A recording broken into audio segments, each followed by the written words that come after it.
All right, Kiss Army, welcome to the KissFAQ Podcast. Thank you for giving us your time today and letting us into your head. I hope we don't do any damage. This is a Kiss-related podcast by the board, for the board. We hope that you enjoy. We'd love you to support this show. Please like, follow, and subscribe to us on Facebook, YouTube, and Twitter. Your likes and subscription helps us to grow and attract interviews and content. So please retweet and share our posts. Your contributions are appreciated. Yeah. All right. Welcome to episode 469 of the KissFAQ Podcast. I'm losing my mind again. I'm Julian, the host, I think. Something like that. We got Lonnie, St. Louis, Kiss today. What's up? Marcus Almighty, Mark. You're back with your internet connection. Woohoo! And bringing his Canadian quality internet connection to the equation. Hey, mine's been pretty stable, so. Maybe from your end, Mark. All right, Gina. and 69th Blizzard Ken. Hello. I've had one of those days that I did a shift at work, and then I've just finished a shift of validating Aerosmith set list from 1999, and my brain is just like hurting right now because it's not really my favorite era of that band. Once we get once I don't want to miss a thing happens. I want to miss the rest of it, but there we go. The rest of the things. Got to do it to finish the book, so there we go. It's going to be more fun doing Just Push Play. So what news in the Kiss world? Well, thanks to the guys on Three Sides, Mark specifically, for his kind words about product. And obviously he received his copies of Alan's new book. I've got mine. I still have to open it and flip through it. I haven't had time. As I just mentioned, I've been busy. But it looks great. But it was also nice for him to say, some nice words. He's had a sneak peek at Mask Hysteria, which is just moving way slowly. Germany, France, Perth, Australia. Anyone there? Need help? Need local newspaper articles? I can scan them. I can OCR them and translate them. But I'm really, in a desert for those three areas specifically. What other news? Gene Simmons hosted his event in Las Vegas. Unfortunately, none of us went, so there are some first-hand accounts. I think Mike Brun had a guest on this week for that, someone who went, someone attended, and someone who can give you the news. I can't really say anything just from seeing some pictures. So, did see some fun stuff of Tommy there, Eric there, Bruce there, Lisa there. So it is what it is. What else? There's a petition. I think they're Australian fans. Bring Kiss back to Australia. Oh, yeah. For one last, final last. Absolutely last. Really, it's last. This unless time they're we really mean sharks. it. Yeah. God. This time all four of us are going to jump the shark. Yeah. Interesting. There is a gap, though, in the schedule in August and September. And that is, I believe, springtime in Australia, or parts of Australia. So who knows? I guess anything's possible at this point when they already said the final 50 and it grew to 54 in a week. So They can play for the kangaroos there. Oh, yes. The overpopulation of kangaroos. kangaroos will kick their asses. Those are mean motherfuckers. They're like rabbits on steroids. Yeah, I Angry wouldn't want to rabbits. count those. Yeah, so there's a new Kiss magazine out. I haven't seen it. It's 360 Media. Well, apparently it's got photos, whatever. I think it's available at Barnes & Noble, but I haven't seen any of these magazines on actual store shelves in my area. So, it is San Francisco, so it's quite possible that they were stolen from the shelves already by the homeless. But, Wow, it's a shot at San Francisco. Wow. They really want to listen. I live there. I Read walk about into it, stores and get knocked over by people coming out with arms full of goods. So I will throw shit at San Francisco all I want, since apparently it's the thing to do on our streets. But at least it doesn't involve, needles. Oh, shoot. Yep. Oh, yeah, and hardcover. I got the manuscript into the hardcover provider for Volume 2. I'm doing a super small print run because the first volume print run didn't work out so well, so I'm chopping that into like a third of the numbers just because I don't want to get stuck with stock because of shipping prices internationally suck ass. So there we go. All right. Anyone got any news, Mark? No news right here. I'm pretty happy with the way things are going right now. Just waiting on some stuff back from Train Records for my CDs, but should be done pretty soon. Actually, I got a bunch of stuff back, like the art proofs and stuff like that. So it's all ahead of schedule. Can you believe it? Ahead of schedule. And so ahead of schedule, I'll probably be able to do my vinyl pre-order very soon, actually. So keep your eyes open for that. So I'll be able to start the pre-order of that. And the other thing that's good about it is I was told that as long as I keep it to black or any solid colors or translucent colors, then I might not have nearly as much of a weight anymore for the vinyl. I mean, it's still going to be a weight, but not as much. But if you do any kind of splatter or something like that, apparently it's even longer than the normal weight. So we're not going down that route. I'm trying to hold this up. I got an email from Kiss today. You merge a Kiss fanny pack. I was going to say fanny pack. Just the stuff that they sell is just That's I right. don't get it. Paul. Yeah, it's the most manly man bag I've ever seen. Wear Cornhole. that, nothing else. Yeah. They're trying to push the cornholes. Cornholes and ping pong paddles. I mean, Easy, Kevin. this is sure one hell of a way to celebrate your 50th anniversary, fellas. Yeah. Congratulations. Good job. Ping pong rackets. Put Yeah. your ping pong balls in the cornhole. I had to go in the trash can to get that shit. Okay, so let's stop talking about shit and why don't I stop causing shit? And let's talk about something cool. It's the 30th anniversary next week of Kiss Alive 3. Yes. Let's just do a quick round robin on where you were at. Ha ha! I just dropped mine. That's the sound of an album makes when it's Here's the- dropped. Ooh, Ooh, that dropped? It's no longer White mint. vinyl. that's the white vinyl. That's I got the black. Numbered white vinyl from back then. very cool. I'll just slide it there. Nice. I had Nice white. can't remember which one I had. I forgot. All this right, was so signed by the Bruce question for each one of you is go back to 1993. Tell me where you were at as a Kiss fan and your reception of both the announcement of Alive 3, and then we'll talk about the album itself afterwards. Lonnie?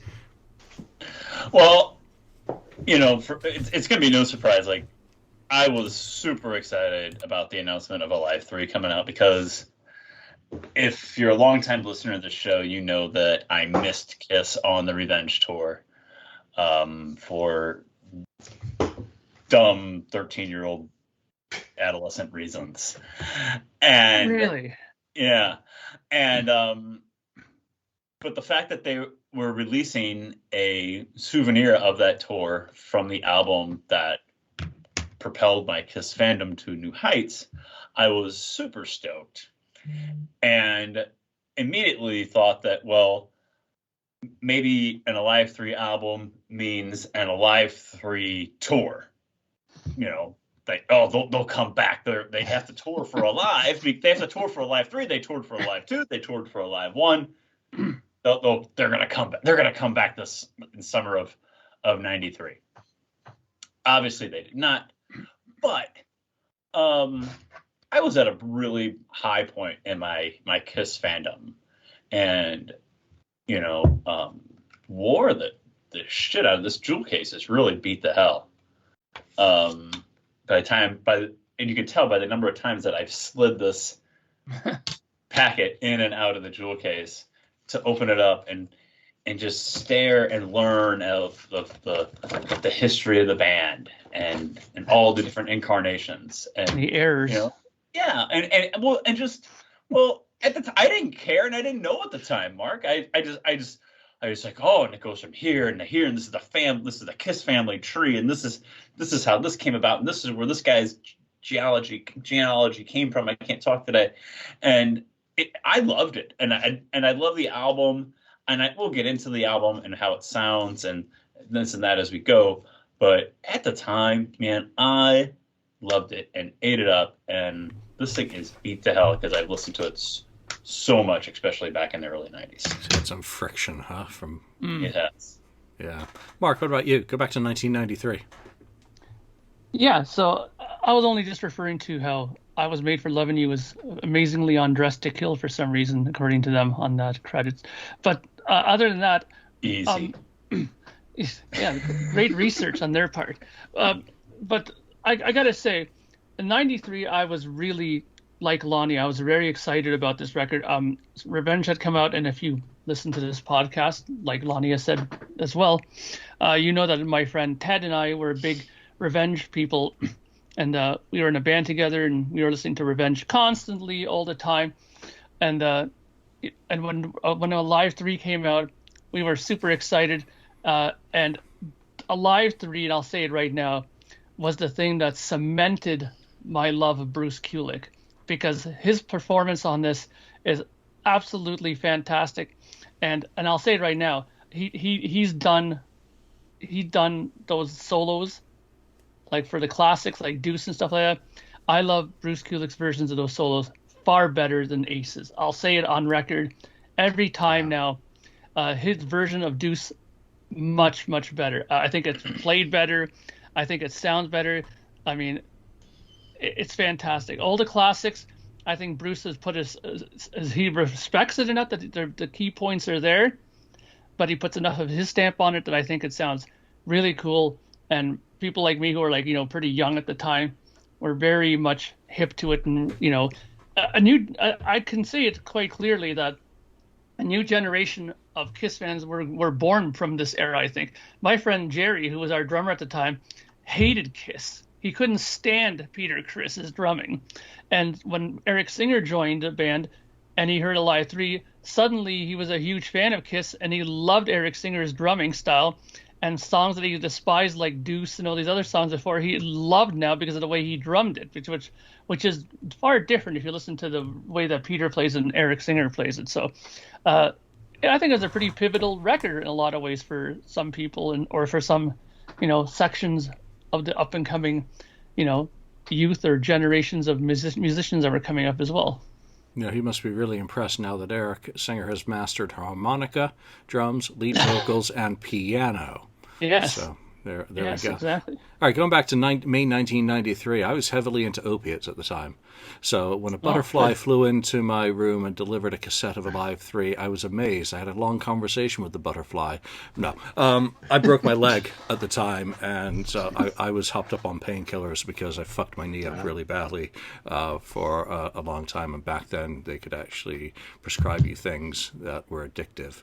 And fortunately, I avoided that, but managed the pain. So Alive 3, my mum visited me, I was in Buckingham at the time, and brought me the cassette, because she saw it in W.H. Smith, back in the days where in British pharmacies you could actually buy cassette tapes.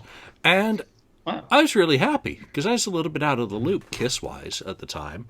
I'd started back at university doing a politics and history degree, so it wasn't really on the forefront of my mind. I only had a certain amount of cassettes that I'd brought with me and a few that I'd bought, and the one I was listening to the most at the time was Aerosmith's Get a Grip.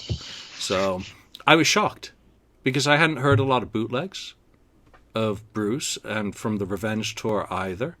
I was, wow, they finally done an Alive 3, and I was like, wow, this is pretty cool. And the super long J card that never ended in that cassette was really neat, especially when you're on. Ooh, yeah. Ken, take us back to 1993. In 1993, I was still, I never left, being a huge Kiss fan. So when I heard that it was coming out, Alive 3, I think I must have heard it. I don't know where I heard it first, but I think it might have been Headbangers Ball. And that's when I know they announced they call these little Kiss parties, but they weren't parties. They're like meet and greets. And you had to go to the record store that week. And that's when Alive was coming out on a Tuesday, Alive 3. And I went there during my lunch hour from work, and I think the Tower Records. And then I asked for this little, this pass or sticker, whatever, for the Alive 3 meet and greet, and the first guy didn't know, and then he asked another guy, and he knew, and I bought Kiss Alive 3 right then, and they handed me the pass or the sticker, which says Alive 3. It's basically the cover of the album on the sticker, and you just put it on, when you go to the location. And this one was in San Francisco, so that's the reason I went down there right away and tried to get that. So I was able to go to that thing, which was okay. It wasn't a party. It's just like walking standing in a long line, and then they're all at a table and shaking their hands and going through, and they'll signing something. And this is what I got signed, because this was the inner part of, the fold out of the CD, and the tree, family tree thing. I got signed by all four members there. I think Gene was the one in silver. You could barely see it, but yeah, it was pretty cool from that standpoint. I think they were playing a video too at that time. I can't remember what it was. I don't know if it was something in prequel to Kiss My Ass or something like that, but I remember them playing something, and obviously playing Kiss music. But yeah, I was excited for that. And anytime another Kiss album comes out, I'm excited for it. Yeah, wow. Okay, Lonnie, these questions, the first bunch are lifted straight off an FAQ topic about this, and it's like, as an ardent Kiss fan, what were you most eagerly hoping for in an Alive 3? That is either before it came out or when you had held it in your hands. What you looking forward to the most about it? What I was looking forward to the most is, I can't even say definitive live versions of songs that came after Alive 2. I can't even say that, honestly, because it's 1993. I'm 14 years old. I don't have an extensive bootleg collection at 14. You know what I mean? So for me, it was live versions of songs post Alive 2. And just live, for me, what I was looking forward to the most was,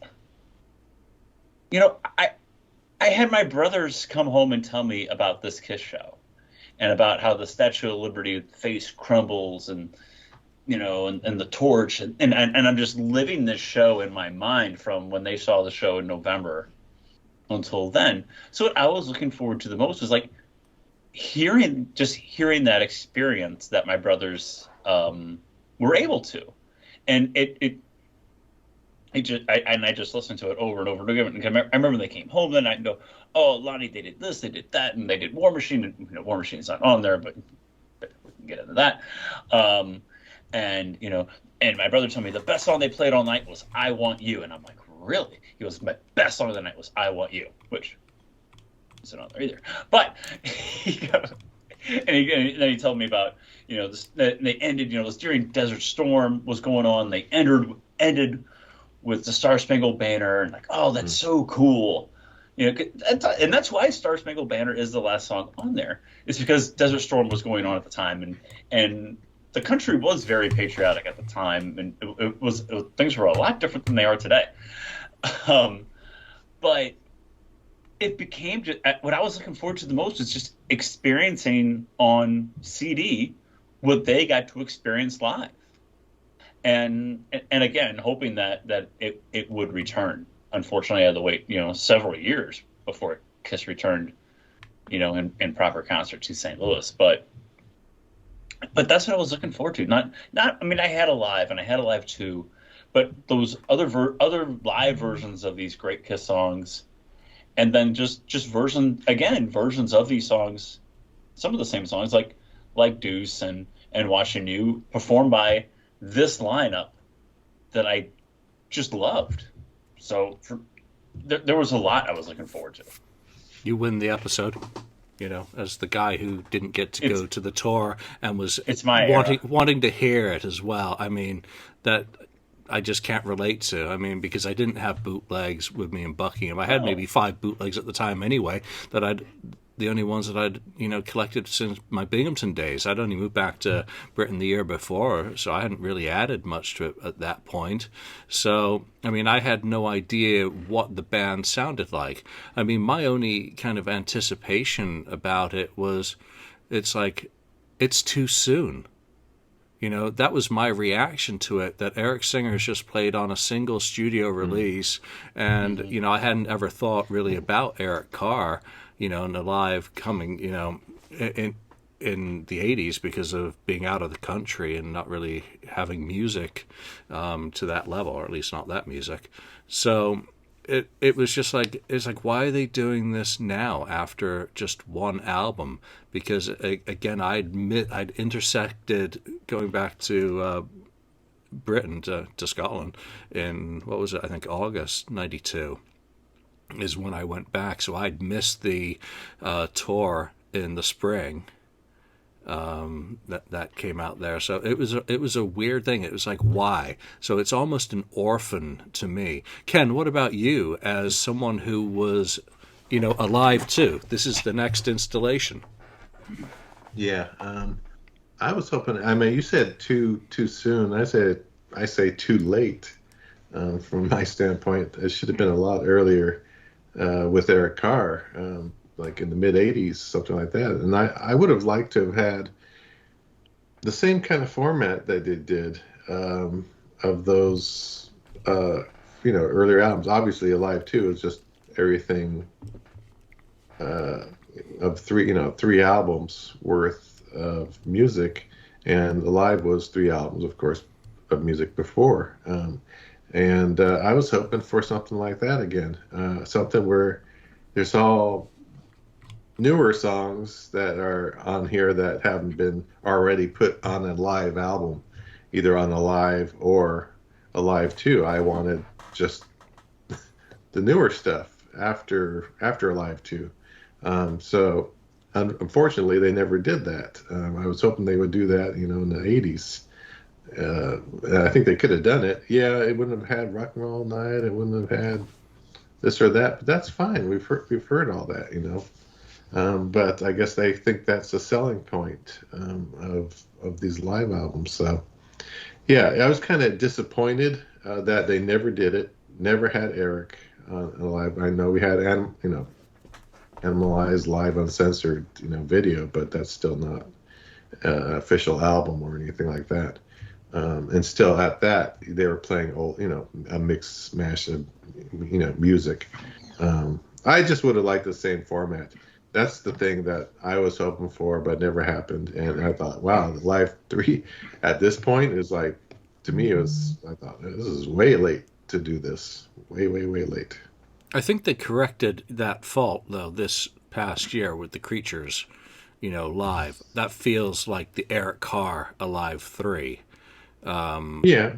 As it should have been. Agree, yeah. Because if my criticism of it's too soon for Eric Singer, I think for Eric Carr as a new drummer, keeping the format of now presenting the catalog with the new drummer with the double bass style makes it acceptable to duplicate some of the songs that were on the earlier Lives, because it's almost a reboot of a Live with a new lineup versus the original era. So it doesn't have to stay, only those songs that haven't been performed on it prior. So that that's why I love that Alive, Creatures show, because it just really kind of scratches that itch of representing, Eric Carr more. Mark, that question to you, about what you were eagerly hoping for in it.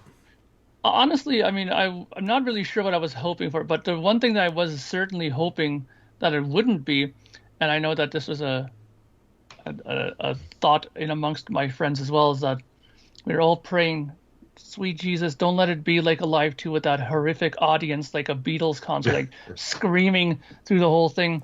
Let it be that we can actually hear the freaking music on this. So that was the main thing. But there was a lot of debate about this in amongst my circle, because it's interesting how you both were talking about this, how Julian said that it was too early for it via Eric Singer and too late according to Ken. we had a similar sort of debate about this, where one of the guys that lived at the house where we used to hang out all the time, he was always saying, I don't know why they're doing this record already when singers only been on one record, similar to how what Julian said.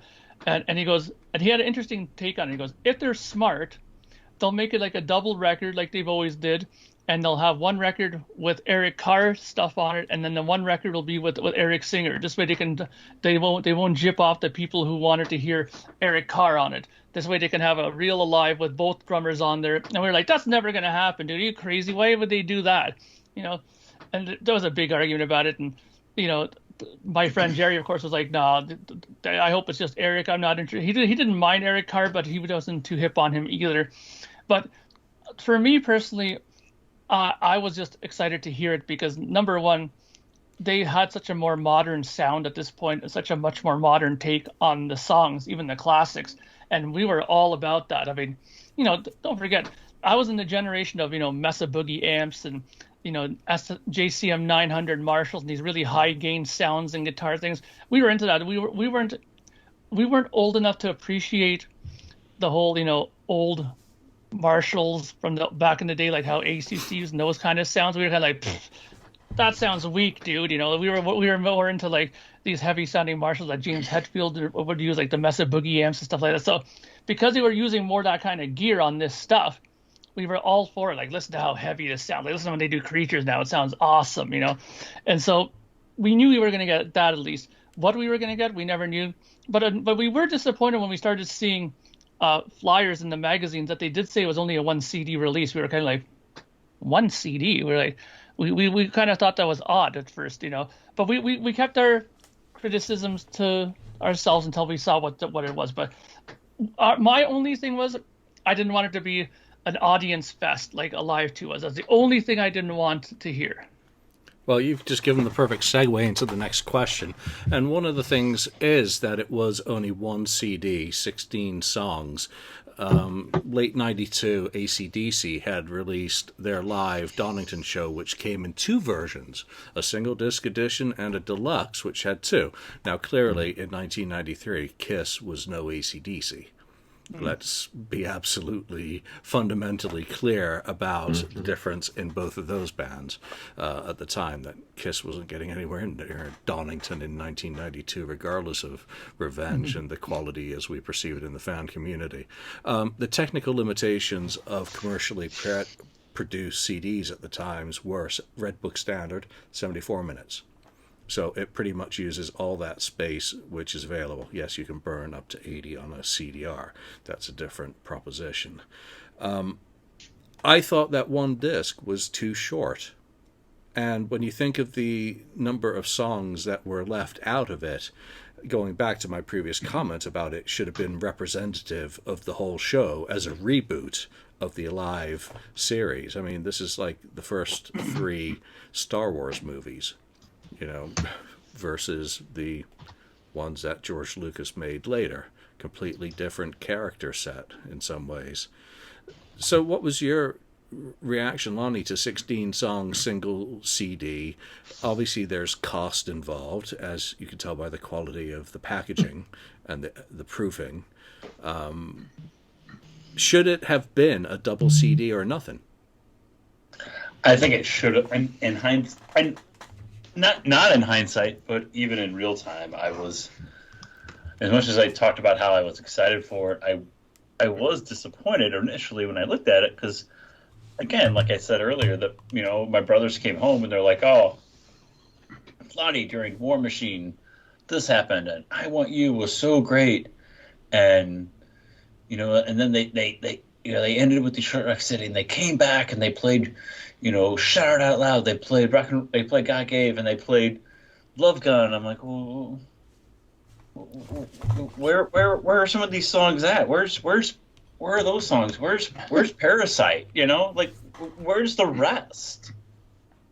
So it should have been. And I know, Julian, you said that they were no AC/DC in 1993, and I think that scared them. That I think they were worried. Maybe they were worried. I don't know. I think that they just kind of tamed it back. Like, I don't know if people are going to. if we can get people to spend $15 on a Kiss CD, great. But I don't know if we can get people to spend $25 on a Kiss CD. And maybe that had a lot to do with it at the time, because let's be honest, they weren't soaring in popularity at the time. As much as the uber Kiss fans like us on the show and the people watching this are going to say like, oh no, it should have been. Let's put things in perspective of 1993. Yeah, so let's see if my list is correct on songs that were left off it. Obviously, War Machine, Parasite, Christine 16, Hotter Than Hell, Firehouse, I Want You, Cold Gin, Tears Are Falling. I mean, an 80s song left off. Obviously that means more to me and Mark than anyone. Tears Are Falling. Shout It Out Loud, Strutter, Love Gun, and Shout It Out Loud. Well, and one of the biggest things that my 17-year-old brothers came back talking about was Take It Off, how these girls came on stage and started taking their clothes off. And that's not on there it's not officially on there until the 06 release of that Alive box set. It was for me in England. Well, good for you. Look at you. And the vinyl edition, right? Boy. Right, Ken? It's on the vinyl. I think it's on the vinyl. Let me look. Well, I had a CD in 93. Sorry. Oh, yeah. Look it up. Take it off. There it is. Yep. So it's on the vinyl. Yeah, well, Ken, as a Kiss fan, and Alive, you saw them on the Revenge tour, right? Oh, of course. So you knew that the sets were like 25 songs, 1 hour and 55 minutes, and all that, and then you see that Alive 3 is going to be 16 songs, 71 I thought minutes. it should have been a representation, if they're going to do it, do the full show, what they were playing on these concerts. I'm sure they maybe switched up some set list, not often, but. Switched up? What? Yeah, I know. Wow. Is that a thing? It should have been. Those were the old days, Mark, when artists could play a lot of their catalog on the drop of a hat. Oh, okay. They weren't. Okay. Without teleprompters. I'm not going to go down that rabbit hole. Or tapes. Yeah. It should have been a representation, really, of the full thing. And you know what? The price really wouldn't have been that much more, Lonnie, because it costs probably 25 cents to produce another CD and add that to the product. They would have charged you 10 more. I know the CDs were dirt cheap to produce those things. Yeah, but they don't. But the public don't know that. The markup was crazy. The record people don't want you to know that either. Of course they don't. But I mean, I knew it even back then. I knew it. But it should have been a full representation. So yeah, if you went to one of those shows and thought, well, shoot, why didn't they play this or that song? Like Lonnie said, War Machine, for instance. What the heck? Big part of the show. Yeah, I think truly, I kind of remember it bothering me that there was things missing on there that should have been added or should have been included as part of the whole show. Just them piecemealing it and whatever. I don't even know why they chose the specific songs that they did, and why they left out some other ones. I never heard why, but I would have liked the whole thing played in full. Two discs would have been very nice. Make a nice 30th anniversary edition. Yeah. What, We're all 18th? waiting for that to come out next week. We'll see if 18th holds anything coming up. Ken, the ever optimist. Oh, here we go. Optimistic Ken. Optimistic Ken. The thing is, buy your frickin' cornhole and ping pong paddles and be happy. And be happy with it, damn it. look, the fact of the matter is there wasn't going to be no double disc. Okay, I'm sure.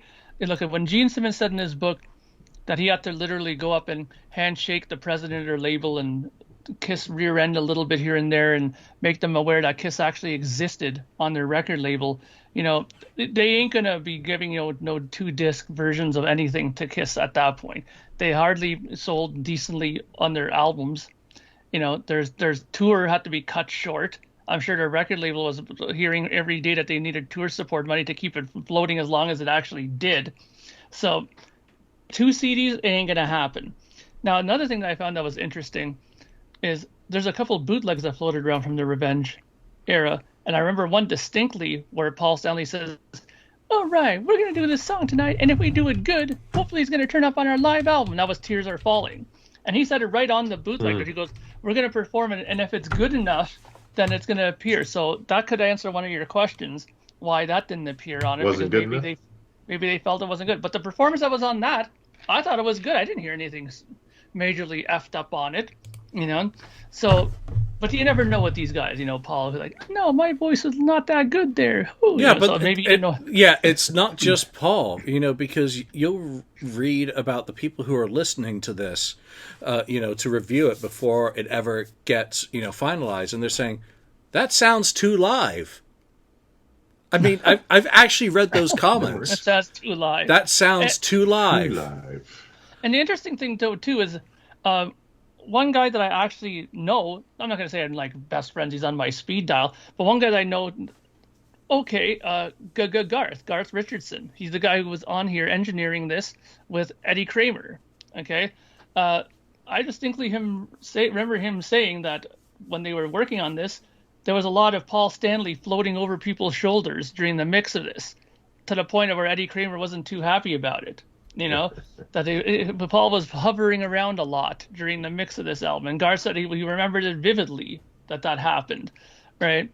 So that was another thing. Making sure it didn't sound like a live too.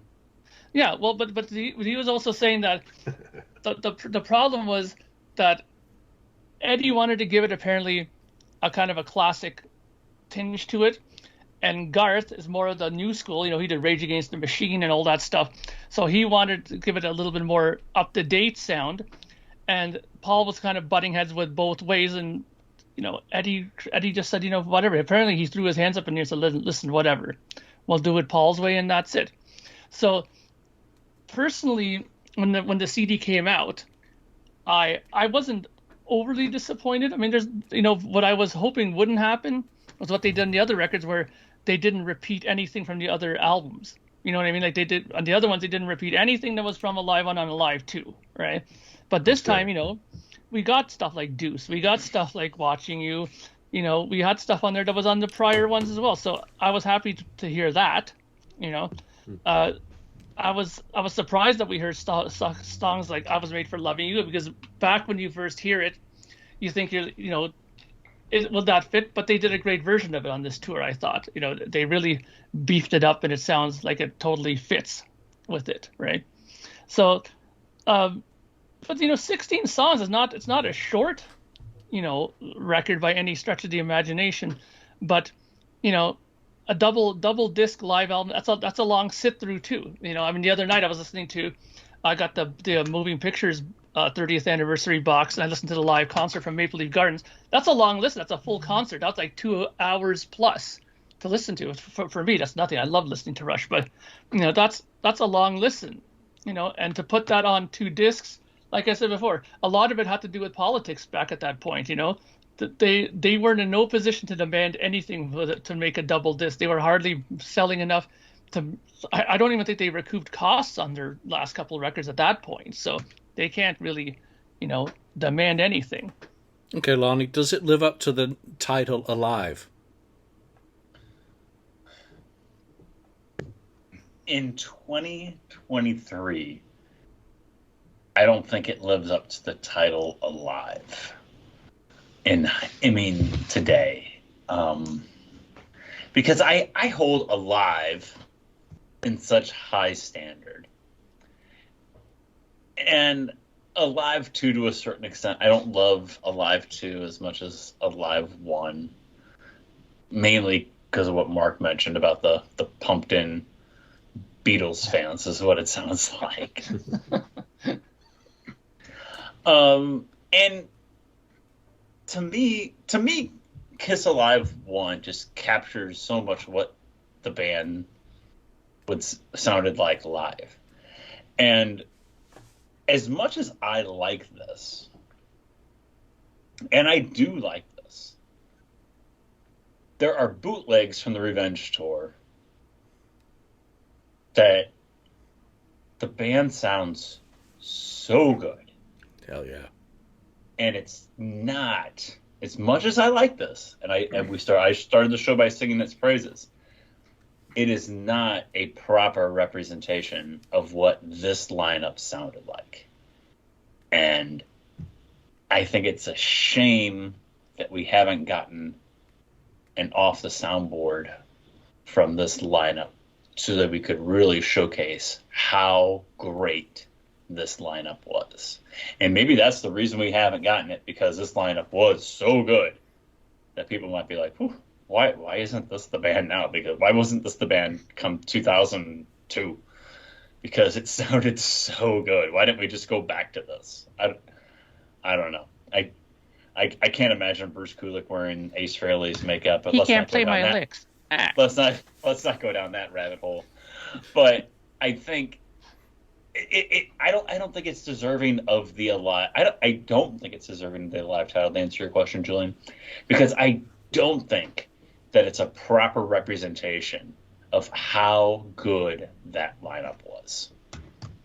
But it's the best they could do at the time. You know what? I think you just said something key, and that's hopefully this lineup will get an off the soundboard release, because to me that would I talked about the Creatures release correcting the lack of a live album with Eric Carr.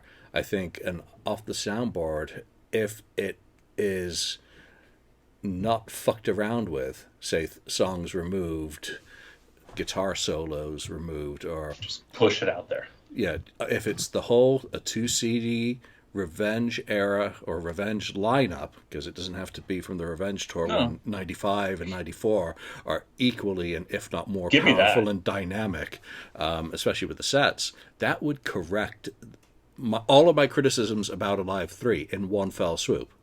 As long as it doesn't sound like Alive 3 does as well, because those sonics are not the most pleasing when you compare it to the best soundboards from the Revenge tour itself. Mark? Yeah, I mean, the interesting thing about this is having been involved with live albums when I was co-oping and stuff like that, and knowing some of the ins and outs of how it's done. It's live albums are a tricky thing. I mean, Lonnie brought up an interesting point that some of the bootlegs that are floating around from this tour are fantastic, and I have a few as well in my collection where you just put it in and it's like, wow, this is great. I mean, I would be more than happy to have this entire show the way it is, released and saying this is the live album. I would have loved it. Musicians are very funny creatures, because when we listen to it and we hear those little things like, when Paul's talking or something and he bumps his elbow into a stand when he's talking in between songs, next song I'm going to do, and hits something. To us, that we don't give a shit about that, right? But when he hears stuff like our engineers are like, oh, rewind, bzzz, what was that I just heard? We got to get that out of there. There's always that sort of element of what you're taught in engineering school to watch out for and to get rid of, because it's not going to be looked at as professional in people's eyes. All right, so they take that shit out. Like, look at when you hear some of them when they're playing. Sometimes you hear like a finger squawk, like a on the string when they're doing a solo. Or they come out and they botch. Yeah, those things I love. That's what makes the albums live. That's a fingerprint. It's organic. Yeah, exactly. Mm-hmm. And those are the things that we're taught to eliminate. That nobody wants to hear that. Apparently, that's what you're taught when you go to audio school. Nobody wants to hear that. That's a mistake. They didn't mean to do that. It's like.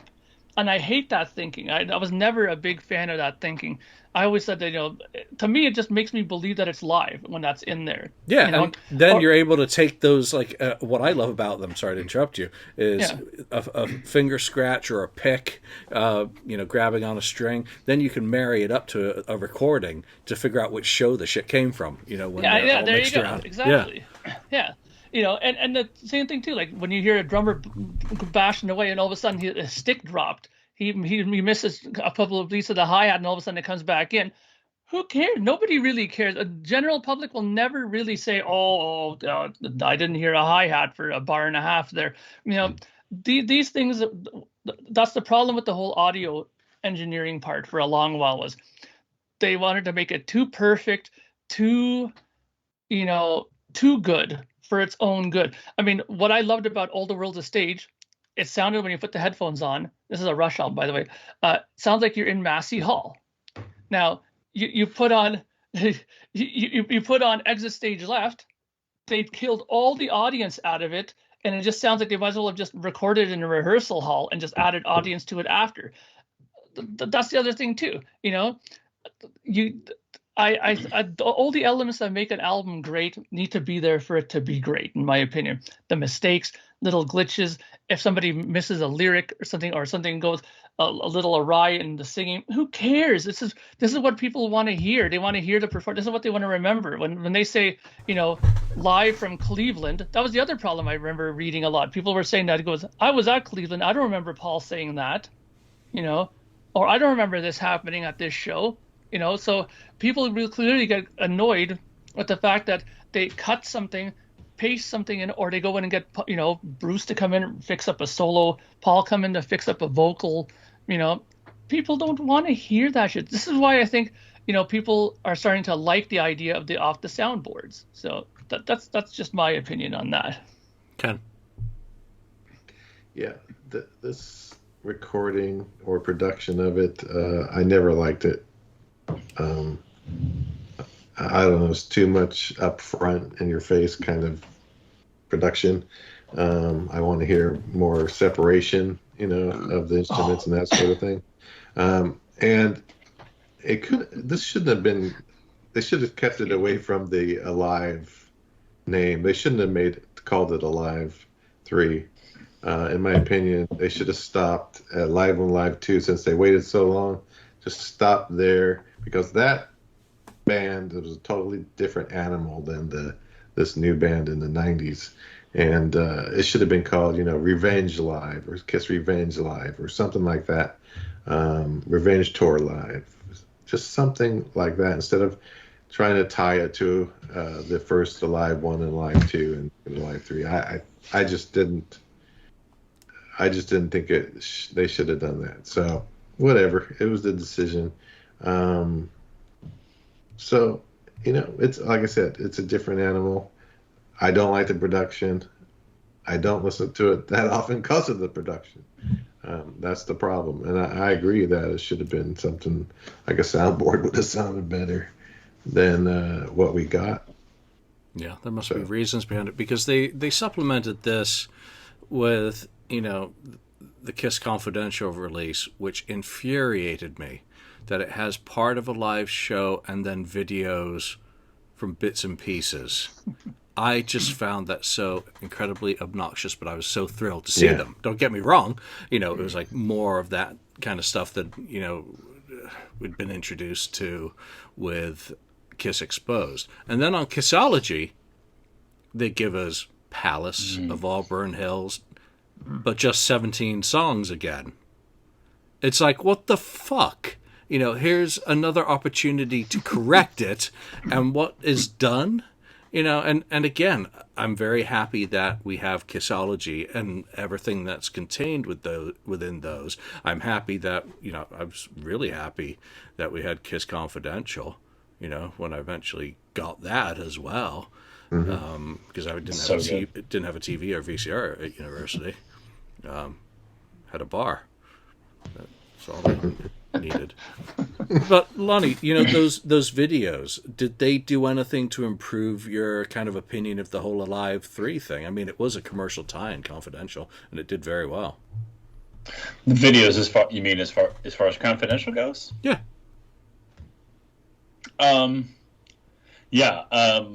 When Confidential came out,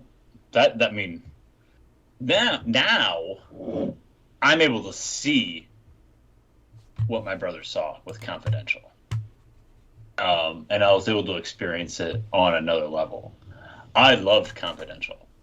I know it. We go back and forth and this and that with, here's some songs and now we're going to talk to the band. And here's some songs we're going to talk to the band. And we never really learned our lesson from that, did we? Because on Rock the Nations, we're still doing the same thing, which is kind of funny in its own right that we never learned our lesson from that. But I loved Confidential, and I still do. I think it's a great. I think it's a great little documentary of what the band was at the time, you know, and they show, like, you know, the band members joking around with each other, when they're not on stage, just on the tour bus and ththings like that. So And Take It Off. Yeah, and Take It Off is on there too. It 14-year-old you's like, woohoo! 14-year-old me won the lottery finally with Take It Off being on Kiss Confidential. So, you know, I love it. I think it's great. Actually, I wore the shit out of that VHS. Mark. Yeah, I mean, I enjoyed it too. I mean, when it came out, it actually caught me by surprise when it came out. I didn't really know that it was coming out at the time. When I went to my local HMV and I saw it there, I was like, "Ooh, what's this?" And when I realized what it was, I was like, immediately grabbed it, slapped it into VCR, and started watching it. And it was great. I thought it was something that even made me like just really. Oh, look at that! What the hell is that? Is that Oakland Coliseum? Yeah. Yeah, it's an Oakland Coliseum revenge show. I have it on DVD. Bootleg, shame on you. Bootleg. Oh, illegal. So yeah, I thought it was good to see and to get a good video version of it. I mean, because you're listening to the CDs for so long, and then if you weren't there at the concert, then you can't really put image to the music in your mind. But when you have this now, you can obviously sync everything up and experience it for what it was like. So I thought it was a great idea. I always thought that Kiss, that's one thing that Kiss did good, and it kind of shows when you look at the sales of the stuff. Their DVDs and their videotapes always seem to do pretty good. Platinum selling, this and that. You only needed to sell 50,000 for gold in the U.S. Yeah. And like 5,000 in Canada. Yeah, I mean, still, I mean, it seemed to do pretty good, on that end of stuff. I'm not taking shots at the CIA. No, but the videos were good, and it was such an exciting time in terms we'd had Exposed, Animalized Live Uncensored, the Crazy Nights video, and for those of us who are into other bands, we were, Aerosmith was doing live Texas Jam video scrapbook. They were all kind of similar product. Motley Crue's Uncensored. That was a really cool VHS as well that came out around, I can't remember when it did. But, all these sorts of things tied in. So it's not like Kiss were the only ones putting a limited, amount of material onto that VHS, and it does tie in with the product. So it was very smart from that perspective. Ken, I think when you got up and walked off, it was your turn to comment. Yeah. On what? What are we talking about? What are we talking about? Kiss Confidential. Confidential, and how it ties in. Confidential. Yeah. He's more interested in his bootlegs. I did not like the breaking up all the concerts. Yeah. Yeah, well, I was seeing what was on here. It was 22 songs, I guess, at the show. So, yeah, I could have looked at Julian's book, I guess, or whatever. But it's too damn heavy to get off the shelf. But I haven't played that. I'll have to check it out again.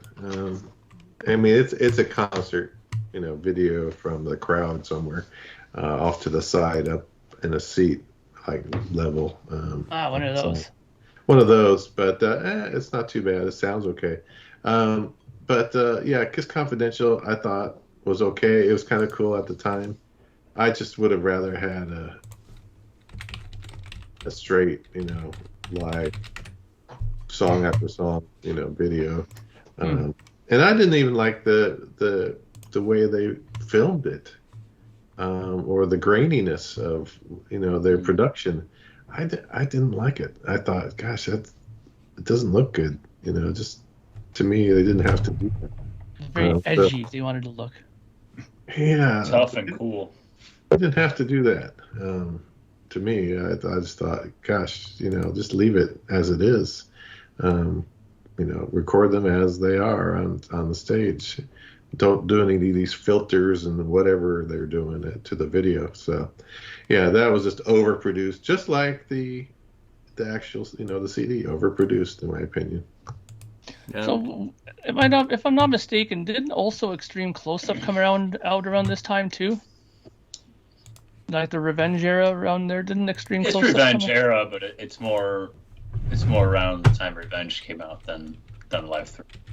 Yeah. So, Okay. but There's a lot of video stuff I remember coming out you know, then. A that's couple when years you're earlier. getting, I think a a year year. earlier. Yeah, a earlier. year. You're getting product left and right, really, and like now we're like so excited if like once every few years you'd get a new Kiss product. You know, like when's the last time they released a video? I guess Extreme Close-Up came out the previous year, and that Right. was again like a follow-up to, Exposed. It was a more Right. honest one, which is why those individual video clips in, Confidential the following year pissed me off.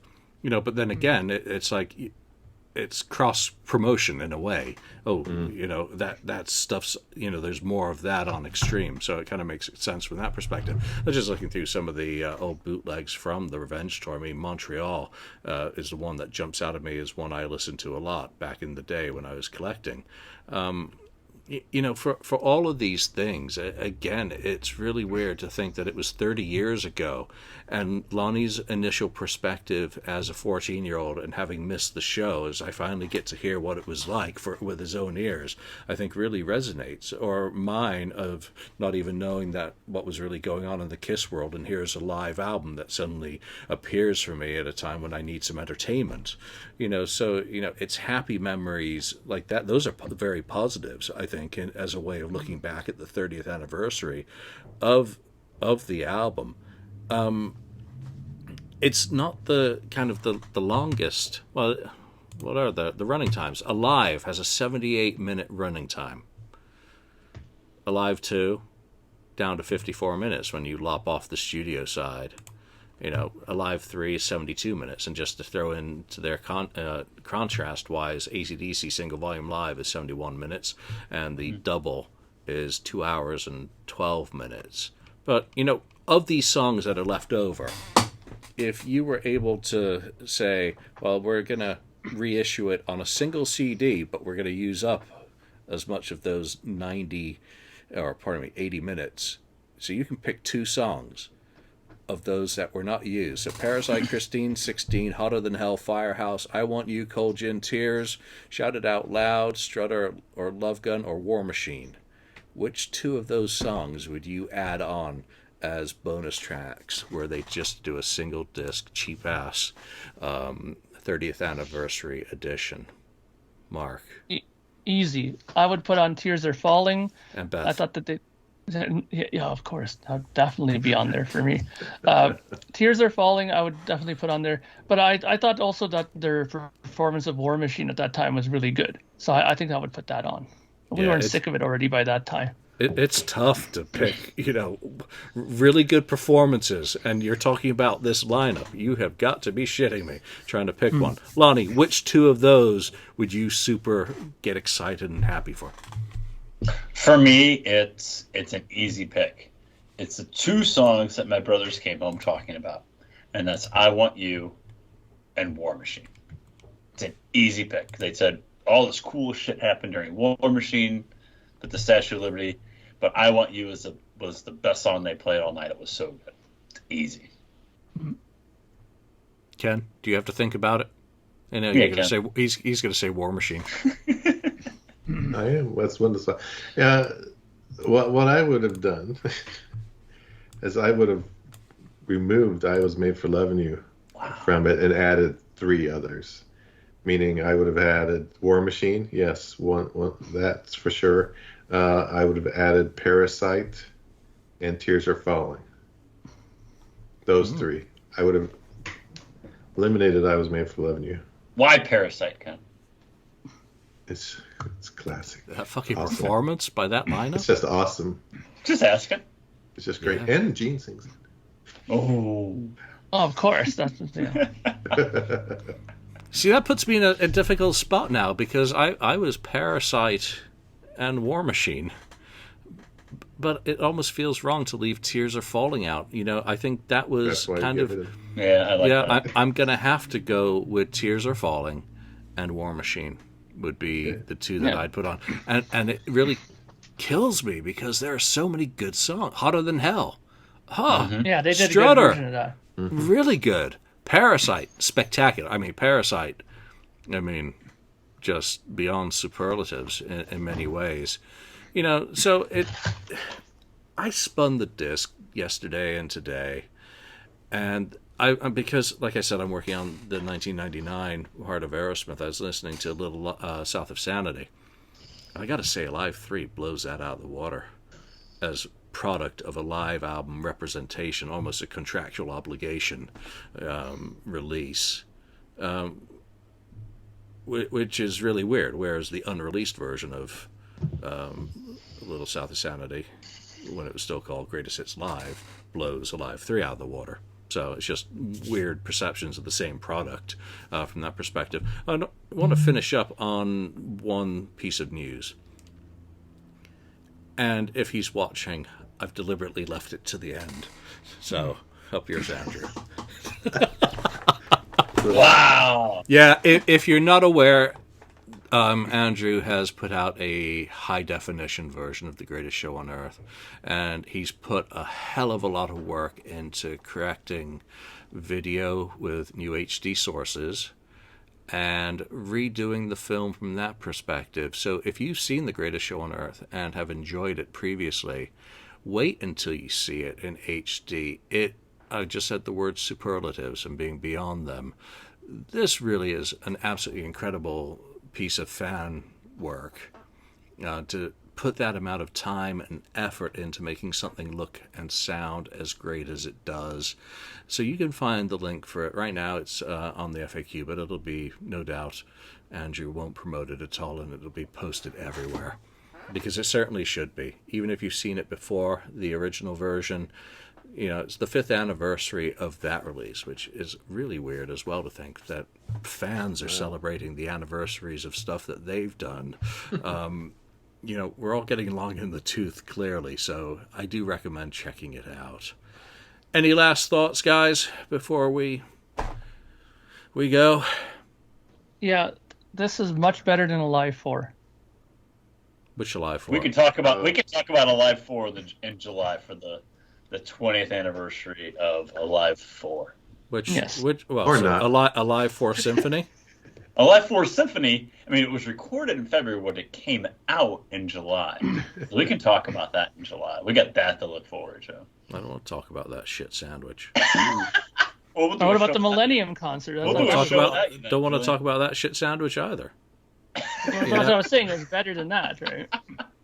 No, I mean, if Ken said that they shouldn't have called Alive 3 Alive because Alive should be reserved only to the original lineup, then I totally agree that the name should never have been used for Symphony in conjunction with Alive 4 Kiss Symphony. That just was dumb. At least they stopped, and they called the Vegas.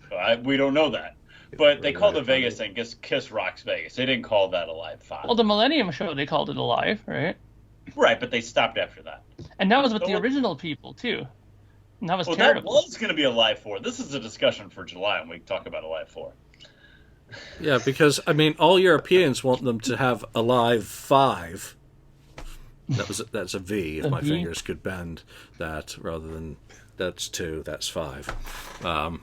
And that's fuck you. Wow. In other versions of International Sign Language. Yeah, no, Alive, I'm glad they're doing off the soundboard and not playing Alive into the naming as well. So that's our questions for you. Go, take yourself back 30 years now to your anticipation as a 30-year younger Kiss fan of Alive 3 coming out. What were your expectations? What were your hopes? What was a hit for you? Because obviously it's a powerful lineup. What was a miss for you? Songless, everything's like a menu, so everyone's got opinions. What would you have done for an Alive 3? And, what do you think we got wrong in our opinions? Tell us that our opinions are wrong. Please. I was 19 when that came out. Can you believe it? How old was I? I know. 19. It 20. Makes me feel old. Yeah. Something like that. Wow. Wait, no, I was 21. Shit. I'm getting old. All right, there we go. That's it. Thanks for joining us. So for Mark, Lonnie, Ken, and myself, we'll see you next time. Thank you for spending time listening to the KissFAQ podcast today. All sales are final. There are no refunds. If you'd like, look us up on Facebook or come over to the KissFAQ message board and discuss the topic we've broadcast today. Don't forget to rate us on iTunes, Spreaker, or wherever you've listened to the show. We hope you'll join us again.